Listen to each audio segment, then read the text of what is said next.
بسم اللہ الرحمن الرحیم۔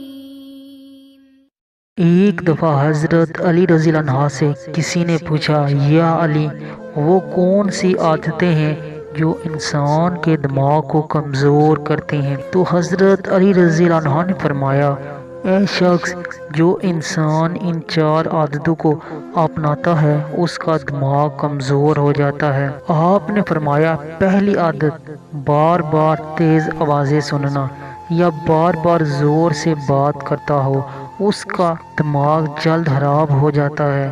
دوسری عادت یہ ہے کہ وہ ہر تھوڑی دیر کے بعد کھانا کھاتا ہو۔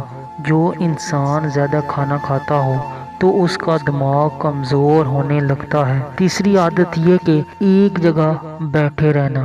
جو انسان جسمانی کام نہیں کرتا، سارا دن لیٹے رہتا ہے، بیٹھے رہتا ہے، تو اس کا دماغ کمزور ہو جاتا ہے۔ اور چوتھی عادت یہ جس سے دماغ کمزور ہوتا ہے وہ سیکھنے کی جستجو کو چھوڑنا ہے۔